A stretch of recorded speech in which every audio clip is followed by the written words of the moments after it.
41वां सर्ग। सगर की आज्ञा से अंशुमान का रसातल में जाकर घोड़े को ले आना और अपने चाचाओं के निधन का समाचार सुनाना। रघुनंदन, पुत्रों को गए बहुत दिन हो गए। ऐसा जानकर राजा सगर ने अपने पौत्र अंशुमान से, जो अपने तेज से देदीप्यमान हो रहा था, इस प्रकार कहा। वत्स, तुम शूरवीर, विद्वान तथा अपने पूर्वजों के तुल्य तेजस्वी हो।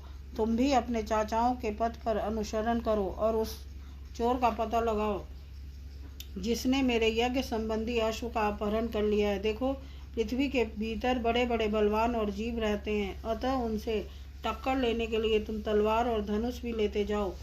जो वंदनीय पुरुष हों उन्हें प्रणाम करना, और जो तुम्हारे मार्ग में विघ्न डालने वाले हों उनको मार डालना। ऐसा करते हुए सफल मनोरथ होकर लौटो और मेरे इस यज्ञ को पूर्ण कराओ। महात्मा सगर के ऐसा कहने पर शीघ्रतापूर्वक पराक्रम कर दिखाने वाला वीरवर अंशुमान धनुष और तलवार लेकर चल दिया।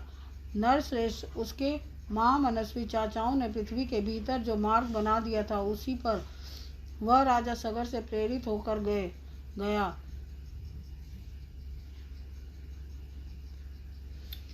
वहां उस महातेजस्वी वीर ने एक दिग्गज को देखा, जिसकी देवता, दानव, राक्षस, पिशाच, पक्षी और नाग सभी पूजा कर रहे थे। उसकी परिक्रमा करके कुशल मंगल पूछकर अंशुमान ने उस दिग्गज से अपने चाचाओं का समाचार तथा अश्व चुराने वाले का पता पूछा।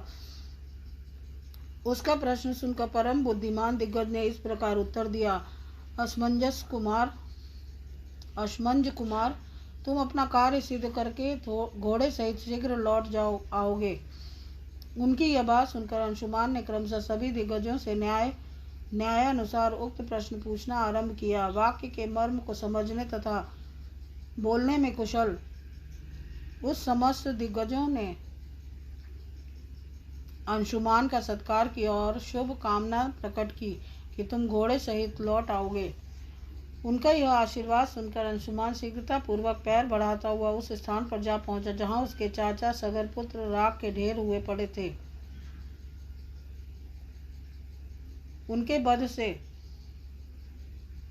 असमंज पुत्र अंशुमान को बड़ा दुख हुआ। वह शोक के वशीभूत और अत्यंत आर्तभाव से फूट फूट कर रोने लगा।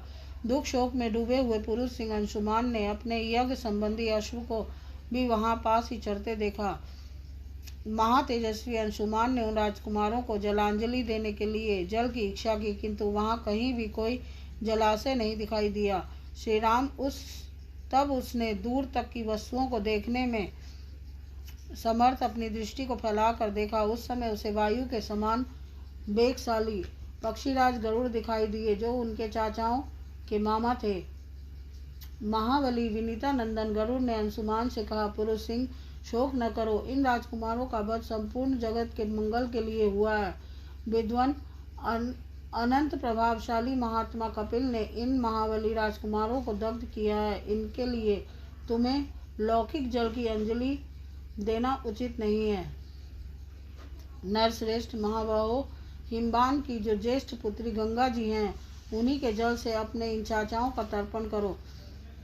जिस समय लोक पावनी गंगा राख के ढेर होकर गिरे हुए उन 60,000 राजकुमारों को अपने जल से आप्लावित करेंगी, उसी समय उन सब को स्वर्गलोक में पहुंचा देंगी। लोक कमनिया गंगा के जल से भीगी हुई यह भस्म राशि इन सब को स्वर्गलोक में भेज देगी। महाभाग पुरुष प्रवर वीर, अब तुम घोड़ा लेकर जाओ और अपने पितामह का यज्ञ पूर्ण करो। गरुड़ की यह बात सुनकर अत्यंत पराक्रमी महातपस्वी अंशुमान घोड़ा लेकर तुरंत लौट आया।